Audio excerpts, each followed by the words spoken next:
Hello friends, welcome to nursing academy. तो आज हम लोग डिस्कस करने वाले हैं diagnosis and management and prevention of obstructed labour. तो चलिए वीडियो को स्टार्ट करते हैं।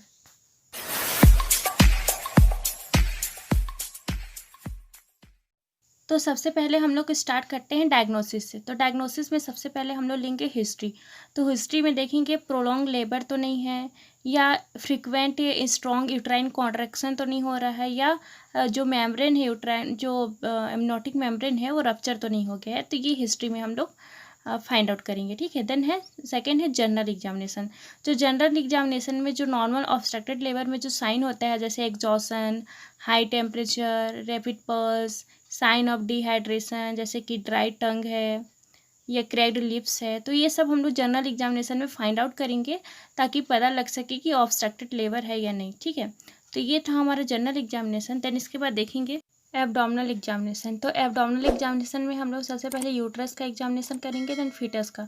तो यूट्रस का एग्जामिनेशन करेंगे तो ऑब्स्ट्रक्टेड लेबर में क्या रहेगा, हार्ड रहेगा यूट्रस एंड टेंडर रहेगा, ठीक है। And frequent strong uterine contraction होगा, जिसमें दो यूट्राइन कॉन्ट्रैक्शन के बीच में एक रिलैक्सेशन होता है, तो वो रिलैक्सेशन जो है वो अब्सेंट रहेगा, ठीक है।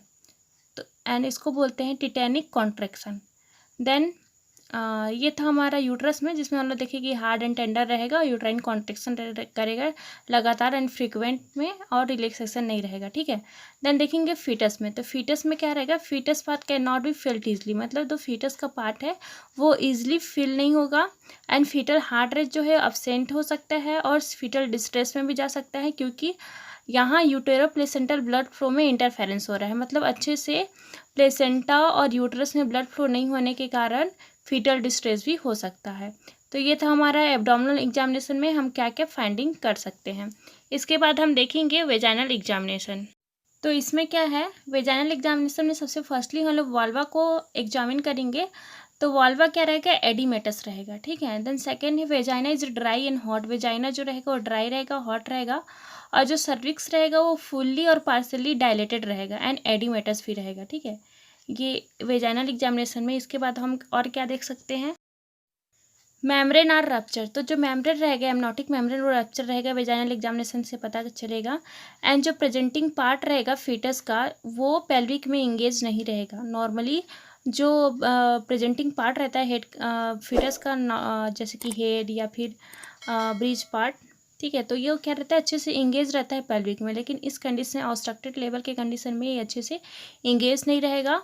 और जो हेड रहेगा वो क्या शो करेगा, मोल्डिंग, एक्सेसिव मोल्डिंग शो करेगा। मोल्डिंग मतलब जो फीटस का बोन रहता है वो सूचर के माध्यम से क्या होता है, एक दूसरे में ओवरलैप हो जाता है ड्यूरिंग डिलीवरी के समय, ताकि जो हेड का साइज है वो एडजस्ट हो जाए और फीटस ईजिली क्या हो जाए, वो पेल्विक से पास हो जाए। लेकिन यहाँ पे एक्सेसिव मोल्डिंग हो जाता है ऑब्स्ट्रक्टेड लेबर के कंडीशन में, ठीक है, जिसके कारण लार्ज कैपुट भी फॉर्म हो जाता है। कैपुट मतलब जो सामने का जो हेड रहता है वो स्ट्रेच हो जाता है, उसमें कंप्रेशन के कारण उसमें कैपुट फॉर्मेशन हो जाता है।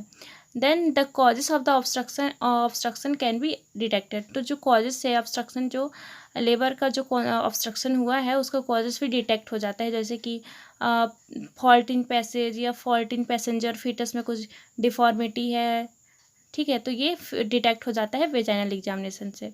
देन इसके बाद हम देखेंगे प्रिवेंशन। तो प्रिवेंशन में क्या है, दो टाइप्स के प्रिवेंशन है, antenatal prevention and the intranatal prevention. तो एंटीनेटल प्रिवेंशन में क्या करेंगे, अर्ली विजिट करेंगे हॉस्पिटल में ताकि डिटेक्ट कर सके कि बेबी का साइज़ बिग तो नहीं है, या जो वुमेन्स का जो पेल्विक है वो स्मॉल तो नहीं है, क्योंकि सेफेल्वा पेल्विक डिसप्रोपोर्शन हो सकता है उस केस में, या माल प्रेजेंटेशन तो नहीं है, या माल पोजीशन तो नहीं है। तो इसे डिटेक्ट करने के लिए एंटीनेटल विजिट करना बहुत ज़्यादा ज़रूरी होता है ताकि ऑब्स्ट्रक्टेड लेबर को प्रिवेंट कर सकें।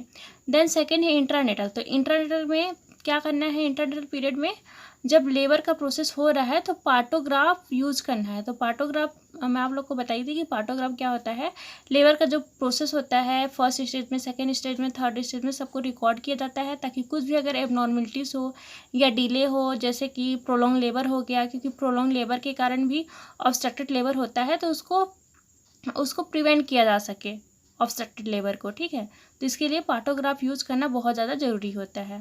देन उसके बाद हम देखते हैं ट्रीटमेंट। तो ट्रीटमेंट में एक्चुअल ट्रीटमेंट में क्या क्या कर सकते हैं, तो उसमें पहला है fluid electrolyte balance and correction of the dehydration and ketoacidosis. तो नॉर्मली हम लोग सिम्टम्स में देखे थे कि कीटोएसिडोसिस का कंडीशन आ जाता है एंड डिहाइड्रेशन का कंडीशन भी आ जाता है। तो उसको प्रिवेंट करने के लिए क्या करना है, IV इन्फ्यूज़न देना है रिंगर लैक्ट सॉल्यूशन का, ठीक है, 1 लीटर देना है ताकि डिहाइड्रेशन को कम कर सकें, ठीक है। देन सेकेंड है वेजाइनल स्वैब। तो वेजाइनल स्वैब भी लेना है, कल्चर के लिए भेजना है एंड ताकि उसका सेंसिटिविटी टेस्ट कर सकें। देन थर्ड है ब्लड सैंपल इज सेंड। तो ब्लड सैंपल को भी सेंड करना है, क्रॉस मैचिंग करना है और ताकि अच्छे से ऑपरेटिव इंटरवेंशन कर सकें। देन उसके बाद है एंटीबायोटिक भी देना है जिसमें सेफ्रिक्जोन दे सकते हैं IV 1 ग्राम। देन है IV इन्फ्यूजन जिसमें कि मेट्रोनिडाजोल दे सकते हैं, ठीक है।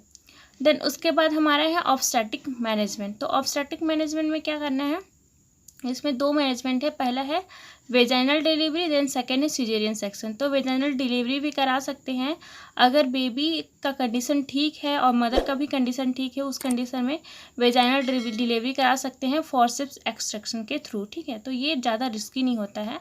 देन सेकेंड है सिजेरियन सेक्शन। तो सिजेरियन सेक्शन भी करा सकते हैं अगर फीटस का कंडीशन अच्छा है, तो ये बहुत अच्छा ऑप्शन रहता है सिजेरियन सेक्शन का ऑब्स्टेट्रिक लेबर में। तो ये जो सिजेरियन सेक्शन रहता है उसको अगर वेजाइनल डिलीवरी अगर नॉर्मल ना हो तो उस कंडीशन में सिजेरियन सेक्शन कराना पड़ता है। ये था हमारा मैनेजमेंट। तो आज की वीडियो आप लोगों को कैसे लगी प्लीज़ कमेंट कीजिएगा एंड लाइक एंड सब्सक्राइब ज़रूर कर दीजिएगा। Thank you.